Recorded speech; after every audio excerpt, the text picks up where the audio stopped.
Hi, welcome back to our podcast. And we left off last time talking about strict versus freedom. We were talking about people that in situations that affected us. We were not putting light on who they are as people or what they've been through. And I want to make that very clear. We're sharing our experience, how we were affected, like I said. So I was Kayleen actually because we talked and we always talk, but Yeah. anybody who knows us, it's like game over when we're together.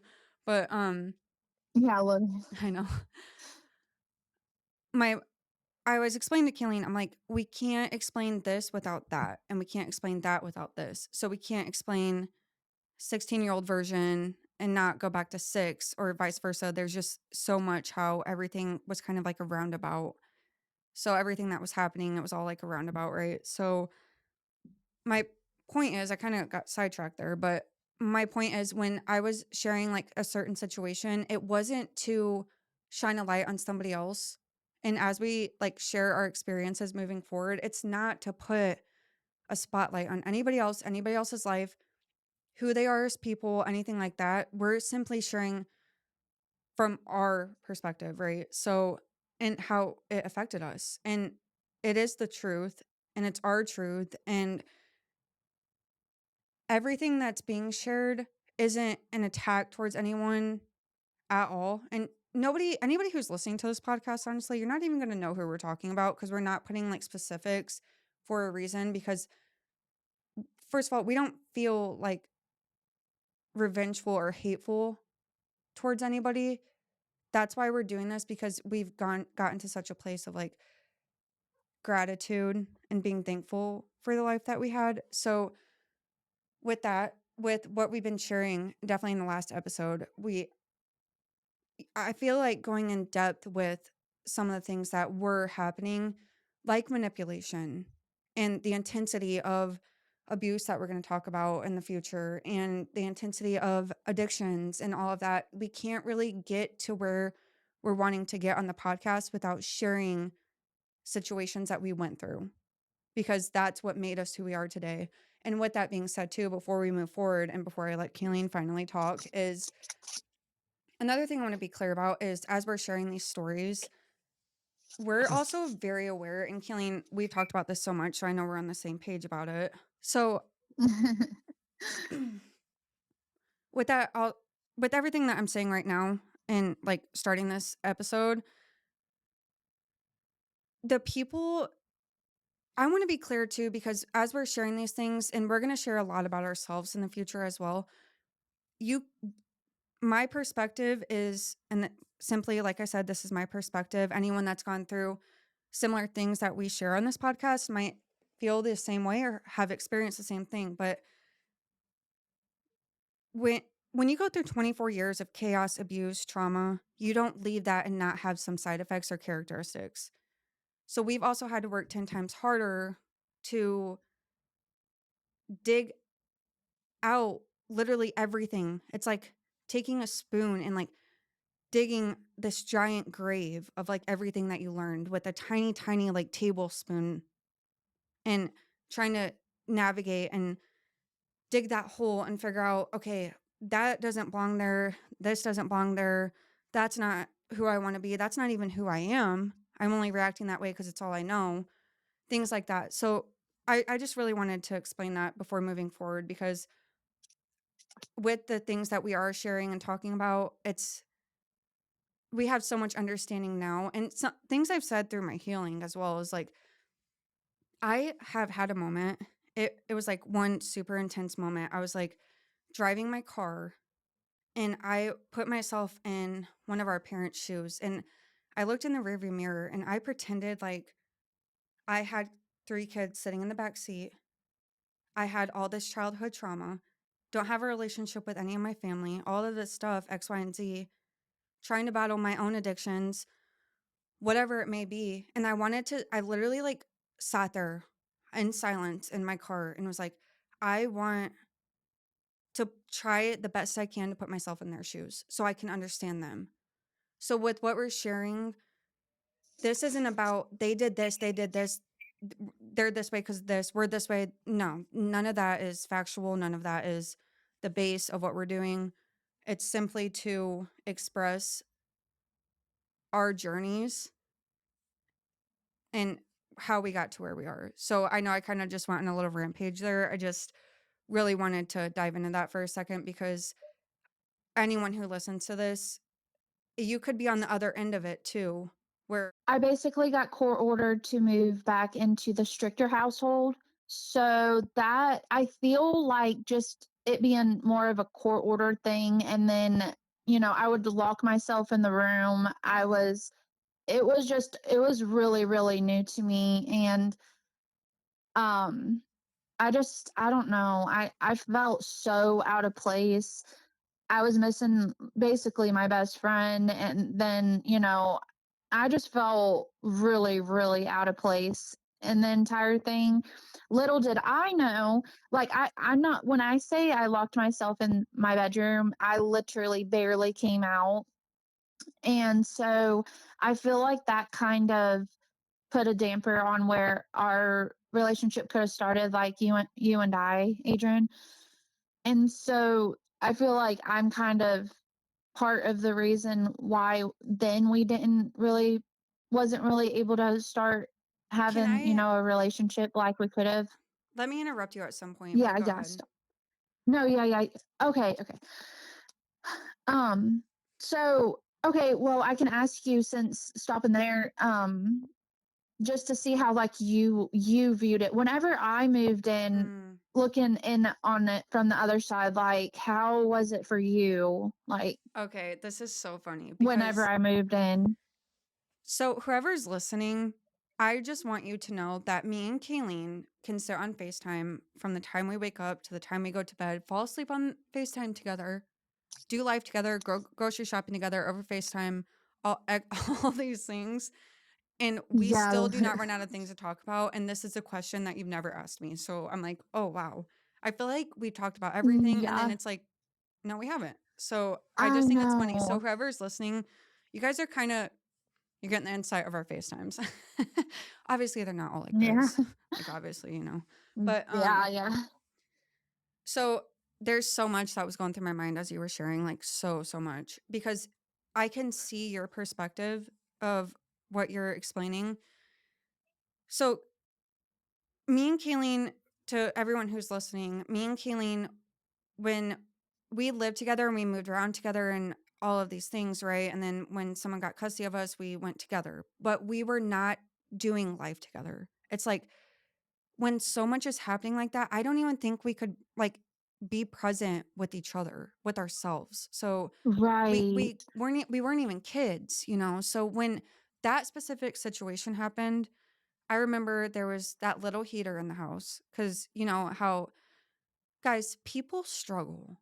And I'm not even just saying, like, if your parents, and if you're listening to this, if you are looking at other people's situations and they have a big house or AC throughout the whole house, that stuff doesn't matter. And I just want to be very clear before I finish sharing what I'm sharing because that's not what I'm pointing out in this scenario. I have so much gratitude and so much thankfulness for my parents for doing what they could. And the fact that there was a heater in the living room and stuff like that, I don't know why I felt the need to say that, but since I said the heater, I was like, okay, well, I want to be very clear because the rest of the house didn't have heat and everything like that. We always had like the one room that had AC. And I'm so glad that we grew up the way we did, honestly, because I feel like it Yeah. just gave such a, I don't know, it gave, I'm so grateful. So, I feel like we have very adaptive personalities. I feel like we mhm. move into a home with no heat, it's fine. I mean, obviously, but I And just feel like now, we're really good at adapting.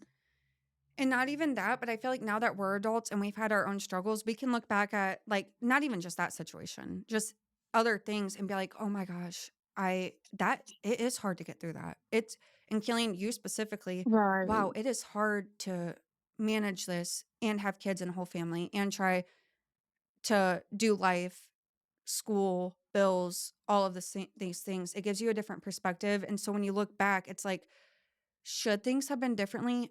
Absolutely. But at the same time, there's also, it's like joy and grief. I've been saying this a lot recently. It's like this battle of joy and grief because now you're an adult, but you're also grieving, at the same time. Got sidetracked there. My point is, I remember I was sitting by that little heater in the living room, and I remember when you got brought back to the house. And a part of me, how do I say this? Because I don't even know exactly how I'm thinking it. So I was happy you were there, Keeling, because even though, like, through all the states, all the moves, everything, I feel like we were always surrounded by people. It still felt so lonely because there was no sense of belonging or home. We're meeting all these people, but they have pictures on their walls. They have a consistent Thanksgiving. And it's not even just about the holiday, it's the concept of they know where they belong. I feel like I've spent a lot of the majority of my holidays. Where am I going this year? What am I doing? And sometimes I'm just like, I just want to be alone. So when Keeling came back to the Right. house that day, I remember, I mean, that's my sister, even if we weren't close at that time, Mhm. our relationship didn't Yeah, build until like like our mid a part 20s. of you is excited, Yeah, like my I think sister. But I will say, I saw what it did to you. It is very, very hard. And I don't even think we can explain it into detail enough. The extreme, that stem, the extreme of going from that immense amount of freedom, in which I agree with you, too much freedom is very, is actually not good. People need structure. They need, and I'm not saying getting complacent. I'm saying just like structure, not getting complacent and moving forward and not growing. I'm saying just genuine structure.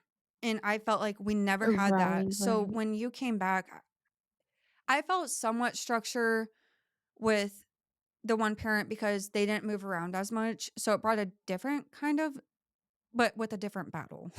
So, Right. but Right, I saw how yeah. much So you were dealing with, and things started getting so bad so fast with what was happening in that house with me. I felt like, it was really good at first and then like abruptly terrible.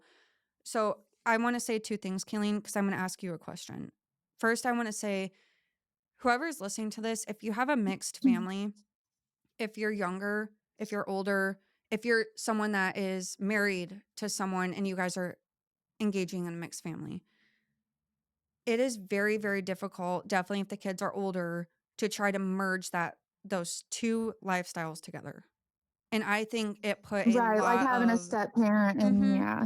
not that it's a bad Yeah. thing, but it takes a lot of patience, understanding, talking, communication, all the things.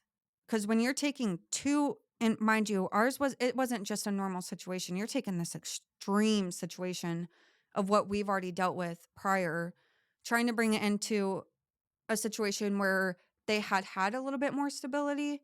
So it's kind of like we looked like a whirlwind, I felt like, coming into that situation. It's like we Yeah. are just like coming in at 100.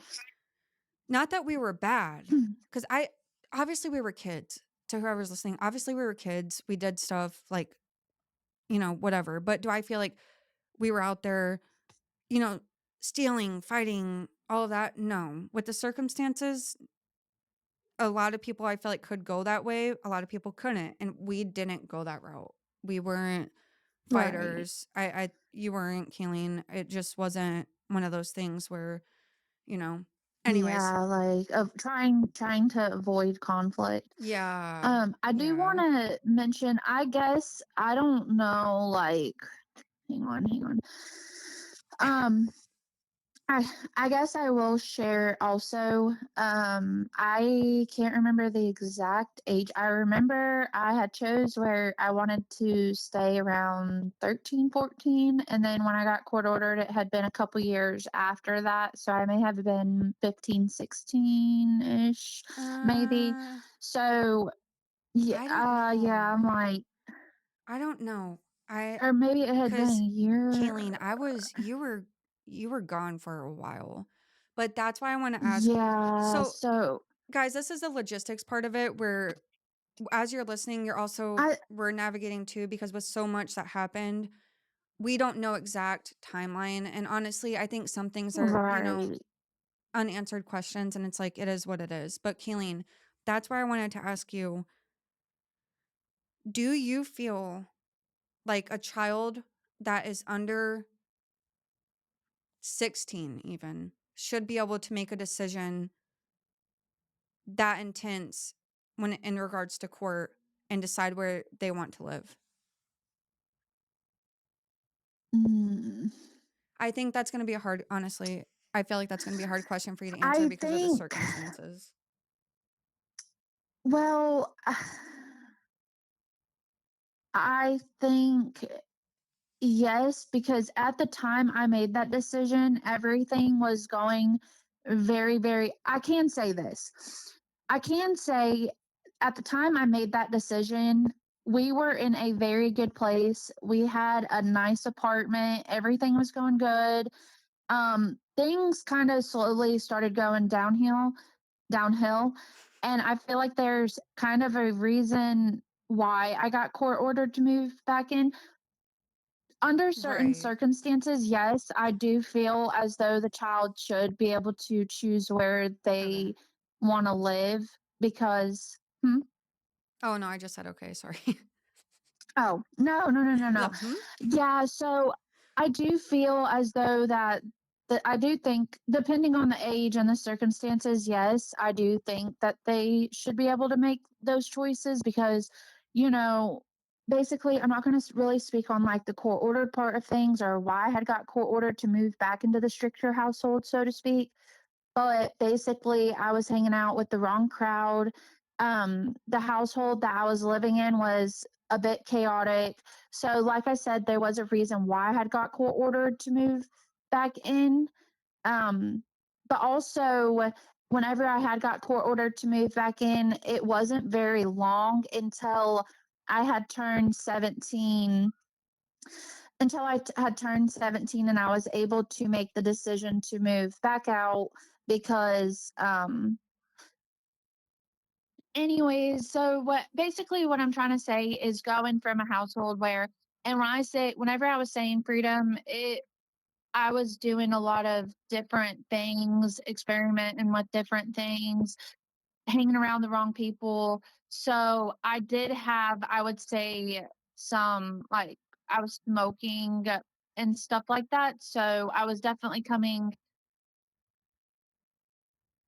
coming from a place where, I was Heaviness. doing a lot more heaviness and then, going to a place where I would get I literally got my phone took for texting my boyfriend or something like that. So I literally went from, going over to and just smoking and hanging out to going to a household where, so You going to a asked. household where Like, like you you asked get I permission. still got ground right, you like ask permission and 90% of the time it's no. Mhm. So it was definitely difficult to go from those two different environments. Yeah, Keeling, so that was you were also coping with a lot too. So I think with everything given everything that was going on at the same time, like, and what you're exposed to at the same time, it can really take a toll on a person, honestly. With the whole when you got brought back to the strict household, I was in the strict household. So Right. it was I can't even explain the intensity Yeah. of the two. I was not happy. I will say this, whenever I got court ordered to move back in there, I didn't make it easy for anybody in that house. For reasons that I kind of just spoke about without speaking about. And also, like I said, I felt like I was losing my best friend at that time, which, You were obviously misunderstood a was right. lot through that. I will say that. Right. And I think I got angry with a lot of things. I feel like I was pretty angry for a long time with just everything, but at the same time, wow, Kayleen, that's like the first time I've heard you say that. So I think I just had like a moment of like, holy crap. Yeah, I know, I was trying to, like because, I was just You living in were a a kid. household. I was hanging around with yeah, I was, like, young, I was very influenced out, just by, peers and friends and stuff. So and also, somebody that was living in that household, which I've never really spoke about this either. A lot of confusion is that, um the parent I was with had something to do with what was going on with me, but it was the person that we were living with, his girlfriend is one of the people that had influenced me to try some things, some I don't know if I'm allowed to say illegal things, and so,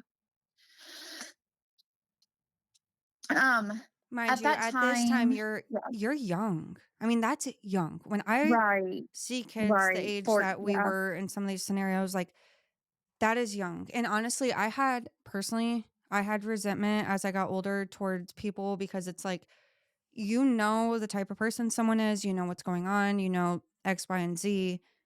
Why is nothing happening about it? right, And then it's like, right, but then right, you have so and much going on in this household. If you want to even express anything about before, you cannot take that is like getting into a relationship with somebody that is, 21, however many years old, and expect them to basically talk new from day one, talk new, walk new, think think new, not ever talk about a single thing yeah, from their past, what good or bad. You cannot expect someone so moving children into a home that already have experienced an immense amount of life and expecting it to be, don't ever speak about that. Don't ever bring that up. Don't have feelings about that immediately. right, like You have no expression of and yourself. I guess I would say more that I felt trapped, like, I felt Mhm. trapped inside my own, like, world, like, I felt like I couldn't go anywhere, I couldn't do anything. I was taken to and from work, um I was expected to be outside in the car at a certain time. Like, it didn't matter. Even at my job, like they were taking me to, I was expected to be in that vehicle at the time that I was supposed to be off. And working, I mean, side work, stuff like that. You don't really know. Sometimes it might go 10 minutes over, Mhm. and it's like, okay, well, then you'll need to find a new job. I'm like, any job is like that. So I basically went from walking to school, I was working at Steak and Shake at the time. I was waitressing, I was working third shift, I was driving to having, which I don't know if I should have been driving, but I was. Um, I would take I would take anybody's car that was in the parking lot and just like or in the driveway. Oh, I was like, I'd be "Killing asking what?" everybody like, well, yeah, like I would You're be at asking Walmart everybody. just I'm like, everybody's just passed out. I'm like, hey, can I take your car? I got to get to work. Hey, like I have a flat tire, yeah. and I'm like, by the time I even got back, they were still like asleep. So I'm like, whatever. Which I mean, they normally had said yes. So Yeah, it was like like a I was comfortability never at like that point. reported. Yeah, it was like a comfortability thing. And so yeah, so then I go into a household where it's basically like, you know, that I was getting threatened to have what is the juvenile people, they were constantly being I was constantly, because since I was court ordered to live there, I was constantly being threatened to um Oh, if you didn't, like, be called on. listen to Like the if I didn't abide orders. by the rule, Mhm. right, then I would be like threatened to be called on. Like, oh, we'll just call I can't remember the people, like the juvenile, like Keelan, this is place or why whatever, the cops and I think it's so powerful, everything that you've shared in the past, like, just this past whole moment, because people can look into this situation, and if somebody's like, just taking it from their perspective or another person's word, they can look into your situation and be like, "That child does not listen. That child is crazy. That child is this," and have this whole audience of people that's like, "Oh my gosh, like, yeah, that child is off the hook." But if people sat and yeah, that's how I listened felt. if people sat and listened to other people, what you just shared explains why everything was happening the way it was happening. Like, you weren't just off the hook. You weren't just a crazy child. You weren't just wigging out, whatever. You just humbly admitted not just things that were happening around you, things that you didn't go into detail, obviously, things that you personally were struggling with. If people could sit and listen, and mind you, at the same time, you're still a kid. You don't even know your own Right. emotions. And you didn't grow up in a house where you can go home. There was nowhere for you to go to find comfort. Now, did you live with a certain person that gave you that sense of best friend and partnership? Not partnership, but like if you do life with someone, whether it's a best friend, a dog, whatever, it's like a partnership. You're doing life together, you're paying rent together, even if it's a friend. You know what I'm saying? It doesn't have to be a spouse, but you're Right. doing life with someone.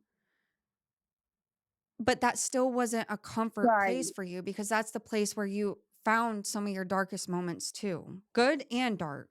Right. Not just I dark, didn't feel but welcomed, like, yeah, it was a whole new environment. mhm, I felt like I was just treated like, just basically somebody that could be, I don't wanna say controlled in a sense, but it was just too much. So, I wasn't there very long before, or yeah, I wasn't there very long, and finally one night, there was an argument that had broke out, and so I was asked to leave, and I immediately packed my bags. I called everybody on my phone.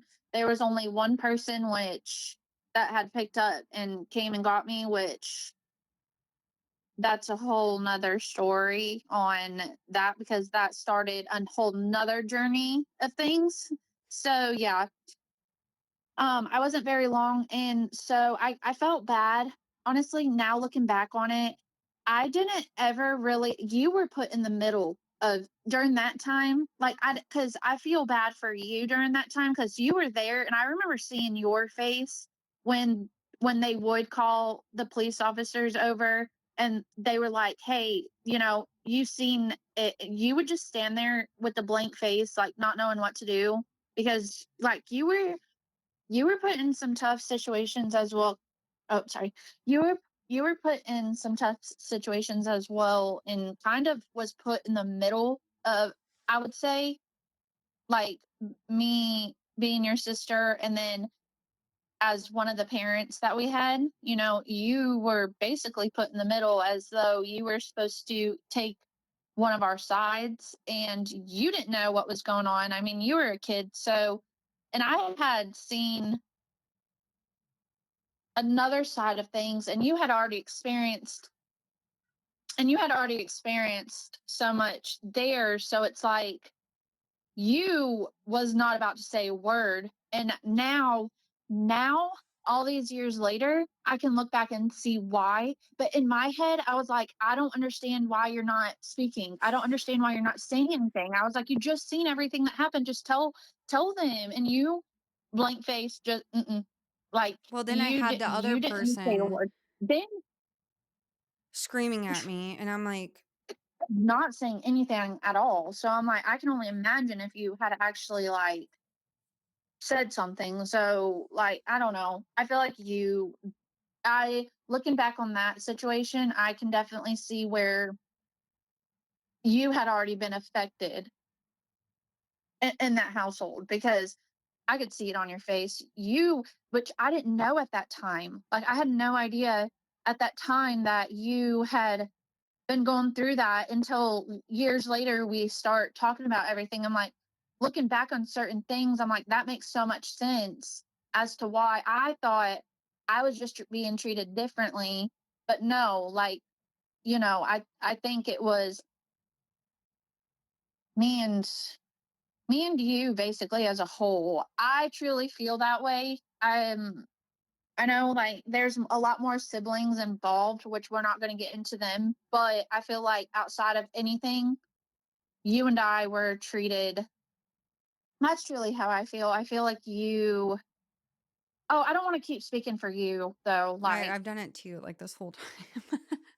I know, I know, but that I'm saying how I feel like from an outsider looking in and looking back then on how I feel or how I felt looking back on that situation and knowing everything I know. I was gonna ask you though, like, because I don't want to speak for you, but that is completely, you know, I don't know. As as kids, I feel like you feel a certain way when you're in the situation and then you become an adult and you can see it from a kid's point of view being in the situation and then you can also see it from the adult version of you looking back and you can really like judge like or you can really like yeah judge the situation and like okay I wasn't crazy I this wasn't just me, you know, thinking that I was this awful kid that did everything wrong. No, like, When yeah, I wanna, like, backtrack a little bit to when I asked you that question about being 14 and making a decision, because whoever's listening to this podcast, and if you're, like, in a situation where you're not in a good situation, I was asking Kayleen specifically because I wanted her answer, and for what we're sharing, I wanted her answer on that because each situation looks different. So with everything that Kayleen shared, that's her answer, and it actually gives expression to situations. If that makes any sense to whoever's listening, Kayleen, is it making sense to you how I'm wording it?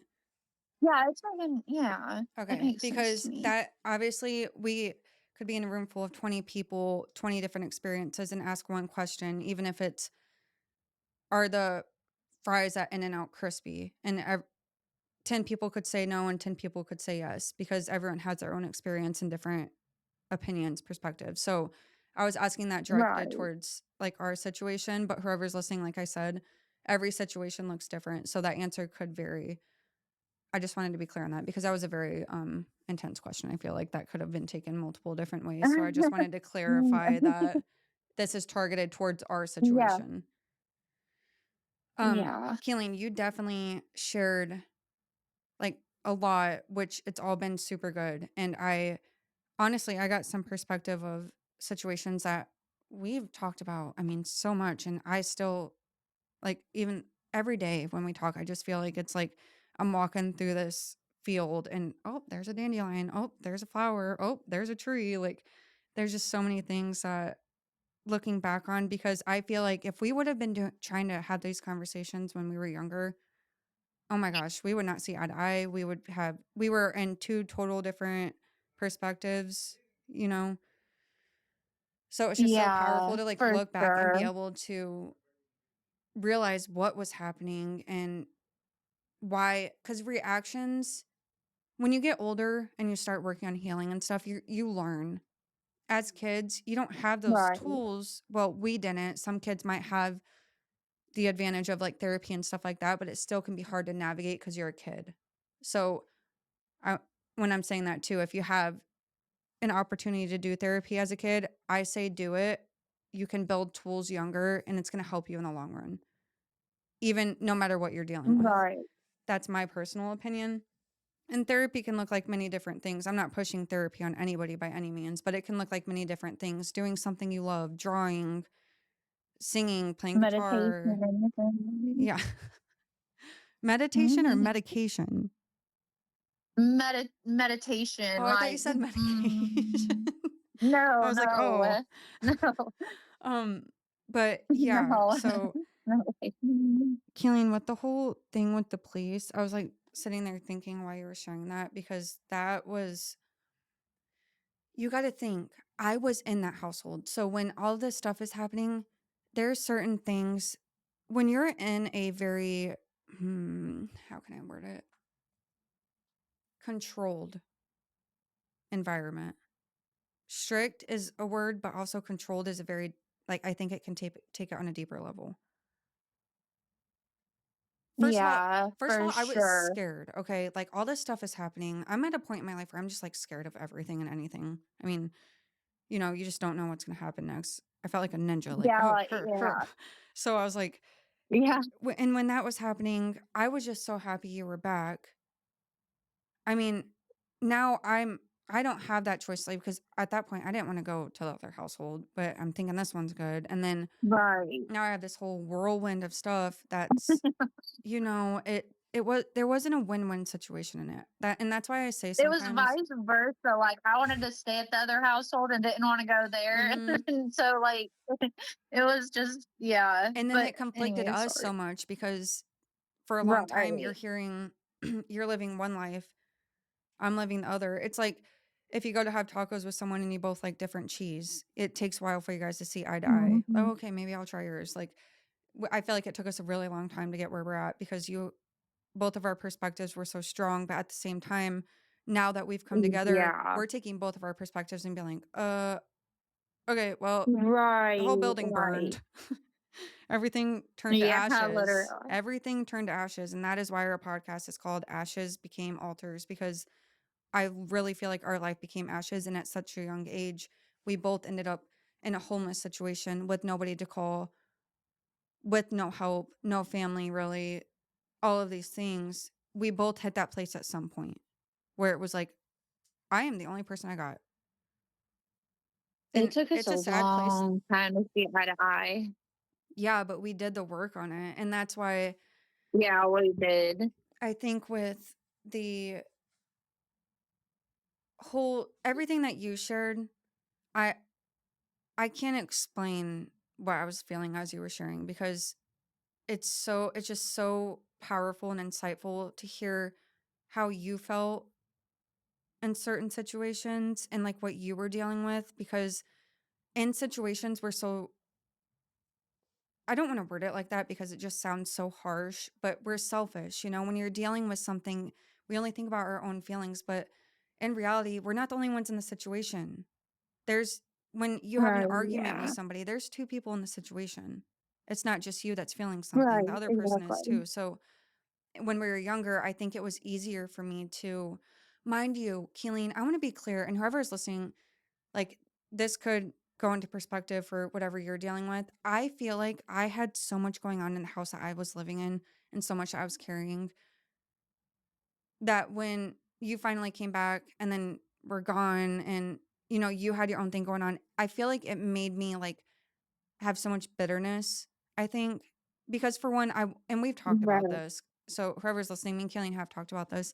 I felt, bitter towards Kayleen because I wanted her there. And me and Kayleen have talked about, and we've gone pretty deep about how we wish we could have been there for each other, but there was just no Mhm, way that we possibly could have, mhm. even if we wanted to. Yeah. Like, there was so much happening. And in the stricter household and controlled environment, when somebody has control over you, I can't explain. I hear people in so many situations, and typically it's to do with spouses. The majority of stories that I've heard, obviously, it happens in other circumstances. Mine happened with parents. And when people are sharing like this intense manipulation, how hard it was to get away from, and all of these things, there's people that are, well, why don't you just leave? And when it came to a parent situation specifically, and I'm not pointing any parent out, this is not, I'm just speaking. I don't know how to say this without pointing a parent out. Like, I feel like, I don't know if that, Mhm. I know it's yeah, I so feel like hard. I It's just like tripped really a little hard. bit. Oh, it is so hard. That's Okay. what I kept doing I whenever I was know trying to it's explain that. hard. That's why I was just sitting there because I'm like, I don't know how to help you, brother. But with that dynamic of family, I guess I'll word it like that. That dynamic, it is so when you have this connection and bond, mine looked like the dynamic of family. It is so hard to get away from. I can't explain it. The way that I have explained it to put it into perspective, it's and I when I tried starting a podcast before, I actually shared this on it. I don't know what I was thinking trying to start that. I was like in my living room. I had my phone on a trash can on top of a fan. I was like, wow, this is gonna do big things. um, but how I have learned to share it is when you're dealing with somebody to that intensity, whether it is a parent, a spouse, or a friend, whatever it may look like, it's like a when you go fishing and you're throwing the bait into the water and the fish hooks it. The fish bites the hook and you reel it in, and then, the fish is hurt, the fish is in pain. Then you take the fish off and you throw it back in the water. And then he swims down, he thinks he's free, and then you throw the hook back in with the bait on it again.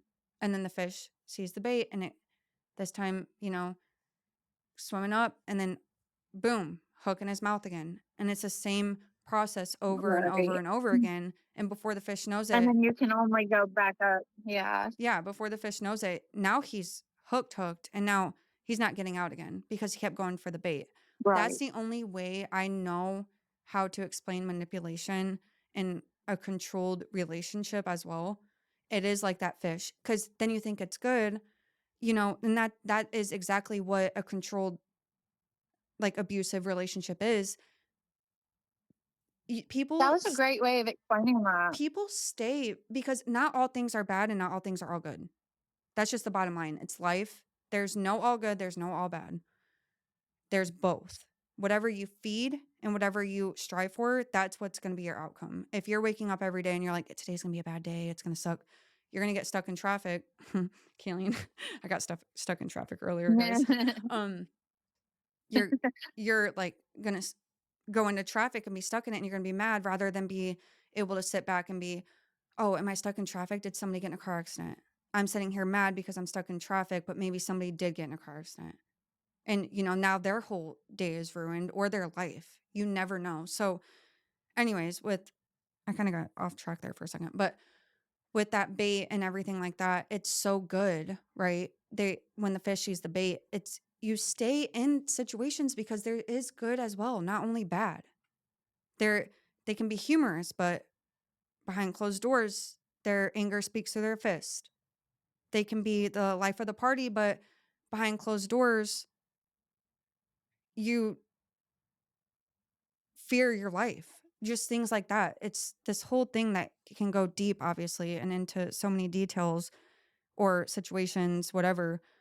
It's because that bait on that hook, it seems good. The fish is going up, it seems good. And that's how manipulation is. It's this repetitive process, and you don't even realize you're in it until you're hooked and you're in a bucket. So some Right. people never get that freedom away from the bait to be able to swim away and go down the sea. There's a lot of people that got to the bucket and they're stuck in it, So that's the only way I can explain the intensity of like a control, like kind of what was a situation that was handed to us. So I know that was kind of like deep, but there's no way to explain things without explaining things. So Right. one household, there was this immense, you know, and in the household that I chose to stay in, um, hmm, I learned a lot. I will say I learned a lot. And I was gonna ask you that. now that I'm older, if I never moved and left the environment, I think that I would have completely demolished, which I did. I I had this like self-sabotage type of personality or mindset, I guess, to where I would work 2 jobs, walk to work 2 hours, walk home, go to my second job. I did high school on a laptop. I helped a friend take care of her kid, took him to school on my back, went to work. Same routine over and over again with no help from anybody. Couldn't afford anything at a certain point. Had Christmas, I mean, I'm 17 years old, have Christmas lights going through the hallway into my apartment that I'm late on rent, behind on rent. The landlord's let me stay there without a lease, trying to help me out. I'm $2,000 behind on rent. Then I start drinking and smoking and sabotaging my life. And these people that helped me, and that's someone I took advantage of. And I feel so bad about that because I just was not seeing clearly and I just went down a completely bad path there for a second. And, honestly, shout out to that landlord because what a good man and wife that was, that there's this kid losing their mind that needed a home and they let stay there. And So was I that didn't the make the right first place decision. that you had stayed? I stayed with friends before that. And then I got the Okay, apartment. Well, I so that moved was in your with first place somebody that you and had on your own. I moved in with somebody in that apartment Okay. and then, it was yeah, whole Oh, okay, situation. okay. But Yeah, so why was I sharing that? because Because wait, what? I don't remember. you were talking about whenever you had, like, left, or moved out whenever you were 17, and then you were talking about that kinda just because, leaving that manipulation Oh cycle or yeah. leaving that, like, Yeah. So I had if this that like if that yeah. Okay. So I had this like or self-sabotage thing. I would build my life. I would work, work, work, and then I would hit a point where I don't know. I don't know what it was. I felt like I didn't deserve it. I felt like I couldn't handle the pain from the past. I don't know exactly. It was just all of these things. Boom, I lose my apartment. Boom, wreck a car. Boom, got a DUI. All of these things. And it's like when life was getting good, I also was still drinking, guys. I had a complete alcohol problem. We're going to go into that later. But my point is with this whole situation with the strict household, it took an immense amount of, like, it took a heavy toll on me because when somebody yeah, but you is can't put control that all on you. but that was my reaction. And my reaction, Right. I mean, you left, yeah, like it wasn't right. And I hurt people along the way. But at the same time, people react and they react the best they can. But as you get older, obviously work on right. healing, do your best, people. Don't no excuses as you get older. I'm just kidding. But life can be hard. And that's my point. I've made my fair share of mistakes and I didn't make the right decisions. And it did result in things that really messed up my life for a while and took me a long But time that's to get back because we on weren't track. taught Right. And right. so because in that strict household, I didn't just leave the house. Okay. When you leave a situation like that, yes, you can leave. I still had ties because I had hope and I wanted family. So for me, I felt like it was a lot harder for me to completely let go. It took me until I moved across the country to be able to say, I'm done. I'm not going to feel this way anymore. And I'm not going to let you guys do this to me anymore. And not just certain people, just the whole dynamic. I was just done. I was like, I'm either going to take, I'm not going to be in this world anymore because of self sabotage with abuse of, you know, self medications per se, or the what I was dealing with was so heavy that I couldn't deal with it. That's the point I hit. Yeah. And in that stricter household, when somebody is controlling, there's a target. Okay. You can't control. Let me say it like this. I've done a lot of leadership things. You can make rules, standards, regulations, and be like, okay, at 5 o'clock, we're gonna sit down at the table and everyone's gonna be in a chair. The majority of people will probably be there, but you're gonna have those stranglers where they come in at 5:05, stuff like that. It's easier for someone you know how they always say, oh, they're the favorite student.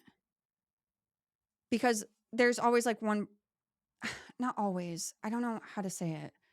It's like when somebody is controlling someone, it's easier for them to control one thing than the whole dynamic of something. I feel like I messed up with my explanation there.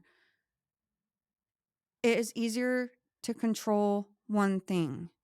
When you have an immense amount of control over one thing, I feel like and also in that dynamic too, the person being controlled gives full control over your mentality, everything. When your mentality is under submission of someone who is abusive, manipulative, and control, it's your entire life. It completely takes over. So I felt like I learned at a very young age what that was, what it looked like. Now, mind you, when I left that, I had to unlearn a lot too because it was very confusing for me. So, Keeling, you were in a different environment. I was dealing with that. And Mm. there was some, there was a lot that happened within that, obviously. There was a lot that happened. It really, really was hard for me, Yeah. honestly, in that environment. So I feel like I also wasn't, mind you guys, we made our mistakes, but I don't feel like we were absolute terrible kids. I think trying to process and navigate and figure out what the heck's going on, all of this stuff's happening all the time. It's really hard. You don't have structure. You don't have a home. You don't have a base. You don't have anywhere to run to. You don't have anyone to run to. It's very hard. And when I was dealing with that environment, I'm going to be honest to whoever's listening. I'm going to get a little transparent. This episode's kind of taken a little bit of a turn, Kayleen, but when I got in that household, I got in a lot of trouble for my hands. I know this sounds absolutely insane, but I can't explain how much of a toll it took on me. I wasn't allowed to sit across the table from a certain person or I would get screamed at. I'll never forget they got fries and I was sitting at the Because of your hands. yeah, I was sitting at the coffee table and I was eating the fries and I love ketchup. And one thing about me, I don't care if there's nothing else in my house, I will have a bottle of ketchup. um I was eating my fries. I Literally. was like They said dipping. you used to eat ketchup off a I spoon know. when you were a baby. You used to eat ketchup off a spoon. Sorry, but anyway. Are you outing me right now? um Anyways, wait, where were you eating? I was eating at the dining room table. Like I literally remember the situation and I Oh, was dipping my fries in the ketchup and this person starts screaming at me. You eat 3 fries at a effing time. Are you like just going in on me about these fries? And it just started turning into this thing where I didn't want to eat in front of anyone. I was getting in trouble at the table. Like it got to a point where I would be told to go eat somewhere else because of my hands. I know it right. sounds so insane. It honestly, like sometimes it doesn't hit me, but sometimes it does. It's like, wow, it took me a long time to be able to like eat in front of people. I know a lot of people But don't. that's like a controlling aspect. Yeah, and manipulation too. It's like I was sitting at the dinner table one time and cuz every once in a while they did that at that house. And I remember the way that I don't know, I do things odd, I guess. I don't know. I'm different. I'm different. I was holding Mhm. the way I was holding my fork. I felt so much shame. I got in so much trouble for the way I held my fork all the time. You hold it like an effing shovel. Why can't you just hold it like a normal person? Da, da, da, da, like going ham on me. I'm like, I would literally practice how to hold my fork, and I just didn't know how to do it right. He would oh, edit that. I didn't mean to say he. They would sit there and scream at me about this, and I think I had so much anxiety that when I was trying to even hold it right, I couldn't figure out how to hold it right. And guys, I was like I mean, I was like 16, 17, from when that household got custody. I mean, this was like an ongoing thing for a long time. And it really like over time, if someone says something to you one time, you think about it and you're like, "Ooh, wow, is that like true?" When someone's sitting there and saying something to you repeatedly for years, you start being like, "Oh my gosh, like wow, I don't know how to hold a fork." And I'll never forget, you think you leave an environment. I I was out of the household and I went to lunch with some friends and we all had gotten a table or whatever. I got a BLT and I wanted to, like, eat in front of everybody, and I picked up the sandwich, and I don't know, I would really try to eat in front of people. Well, this time, so we're all sitting there, and I pick up the sandwich, and I got so much anxiety about my hands. I literally just dropped the BLT. Some fell in my lap, and was, like, tearing up.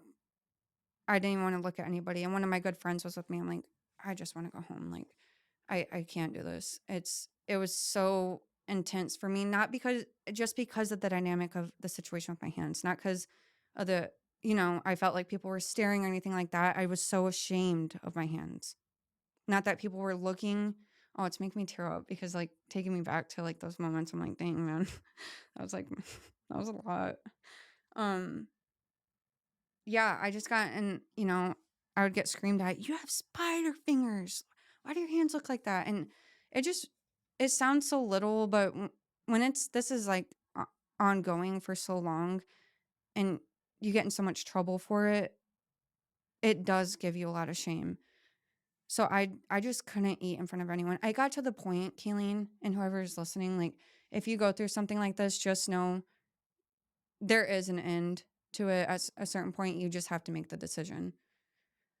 It's not gonna be easy, Yeah. obviously, but it can come to an end with a decision from you. But Keeling, with saying that, it it went into I couldn't even play games. Like, I couldn't even play card games unless I had a couple of drinks because I was so like, I would literally freak out about my hands. I couldn't grab Mhm. the cards, so I would just That's so chug a couple that's drinks like before I would grab because the intensity of how and I never really thought about it until I just started sharing that it was shame about my hands. So I broke my wrist snowboarding, and this was also when I was out of the household. oh, man. I tried doing like a flip. I was with friends, whatever. It was a great time. But I broke my wrist and I had to have surgery on it and I got a plate and screws in there. Well, that was one thing, right? Honestly, a great memory because snowboarding, hello, with friends, fun. But at the same time, when I had the surgery, I had a cast on. And when I went and got everything taken off, I will never forget the day. I looked down when they took the cast off and I looked down at my wrist and I started bawling. And I was like, my hands are so much, oh my gosh, this making me tear up. I was like looking down at my wrist and I was like, my hands are so much uglier now. Like, how am I going to be able to do anything? Like, I already hate my hands. And now I, I have this like scar and everything. Like, how am I supposed to try to get the courage to be able to pick up a fork and stuff like that? And it really, I know it sounds so like insane, but if anyone that is listening has ever dealt with something, if you get it, you get it. If you don't, you don't. And that's totally okay. You can listen in. But I ended up sending a text and saying, listen, you like ruined my life with what you did about my hands. And I didn't get a Yeah, response at the time. And I was like, it's fine. I'm not trying to put blame. But in that moment when I had surgery and that happened, I was like, I think I was like maybe 20 something or my early 20s. I'm in my early 20s at this point, and I'm like, this thing that I've dealt with since I was younger, it's going to affect me for the rest of my life. Like, I'm never going to be able to like just be normal and play games, anything like that. And so before I moved to Arizona, I started spending time for many reasons, not just this. I would go to restaurants by myself. I wanted to get comfortable enough in my skin. This was before I even knew I was moving to Arizona. I wanted to be comfortable enough in my skin to be able to walk into a restaurant and sit down and eat. And so I would do that. There was this little like diner by the person I was living with by that house. And I would go there on like weekend mornings and I would walk in and there would be a lot of people. And I was like, I have to face this. And I would order a plate of food and I would sit there by myself at a table, even if there was 4 chairs. And I'm like, I'm going to eat this plate of food. I'm hungry and I'm going to eat this plate of food. And right. then when I moved to Arizona, this also I will never forget. I met someone through a church. She was around my age, and we went to this place called it was a restaurant, but I ordered a salad. I ate almost the whole salad sitting in front of her. And when I left, like to her, we were just like hanging out. When I left, I felt like I conquered the world. I was like, I sat in my car and I was like, I ate a salad in front of someone. Like, I held my fork and I did it. Oh, But the guy guys, the point of, like, I don't know that's why I sweet. shared that, but the point when someone has, like, the strict household, there was so much more than it being strict. And Keeling sharing the freedom, there's a lot the point of us sharing these things is because the intensity of the freedom, you see how that freedom went deeper, 6 feet deeper. How the strict it goes 6 feet deeper. There's so much behind these things, and you can just hear things, but when you're crossing paths with people, we can't just hear, "Oh, that hurt," or, "Oh, I stubbed my toe." What if they stubbed their toe and they broke their toenail? And you're thinking, "Get over it. You stubbed your toe." And then you look down and their whole toe's bruised. You just don't know the intensity of the Right. pain and what people have been through. And the point of the strict versus freedom, the whole thing of this was to explain the intensity of both sides and that there is understanding, and anyone that is dealing with, even if it's one side, just the freedom or just the strict, you're not alone. Oh, my throat's freaking out. But at the same time, there's other people that have gone through it, and there is hope, and there is, at a certain point, a way out. You may not see it now. You may be stuck like we were because we were kids. We didn't get to make a decision and stuff like that. How people kept getting custody and blah, blah, blah. I have no idea. Genuinely, no freaking clue. But Mhm. we kind of went a little long with this one. So, Really quick, I did just want to say, like, I can fully admit that there's not been one time that you were sitting next to me in front of me at all, ever eaten in front of me, and I never once ever noticed. Like, that made me sad, but I never noticed your hands at all. Like, Killing, I that made me I think cry. that you were so I'm so serious. Like, I think you are so beautiful. 90% of the time, like, I I just noticed like the great things about you, like your just a lot of things. Like, I don't want to like nitpick, but um You like my just thumb? like your eyes, you have beautiful eyes. And yeah, like honestly, I love your arms. I love like there's so much Keeling, about you're you. my And little I hype I see you woman. do that sometimes. No, literally. I'm not just saying that. Keeling, Like I'm you also are such a crying beautiful too person inside because and out. I love you so much and I appreciate you so much. I'm also like, I think looking back on it, I don't think I've talked like in depth like that about it for so long. You can go around and share all day and like, ha ha Yeah, ha, ha, oh my gosh, I ate 3 fries. Like, but at the end of the day, right. it really impacted my life for a long time. But sitting here talking about it and like talking with you and whoever's listening, I that's not my life anymore.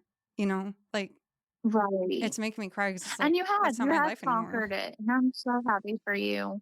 I Like really I am. I Like can I that's can a eat in front of hard people. thing, And killing and what you that's went through was honestly, hard too. And we were just kids and so misunderstood. So and vice versa.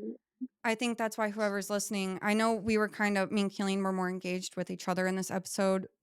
It's just we were sharing, and whoever's listening, as you're Right. listening, we get it. Honestly, we get it, and it's hard and it's Right. not easy to navigate. And we are adults now, but we also remember how it felt as kids. So whether you're an adult trying to deal with Right. things or a kid trying to deal with things, we get all the angles of it. So we are gonna wrap up this Yeah. episode. Sorry to leave you guys on such like a sad note. Order some ice cream, watch a funny movie. Sorry to make you sad if we did. And we will see you in the next If you're not episode. lactose intolerant like my hubby, I'm Yeah. just kidding. Still eat it, guys. If you're lactose Uh, intolerant, do what you need to. Alrighty, bye, and I'll see you in the next one, y'all. All right, bye.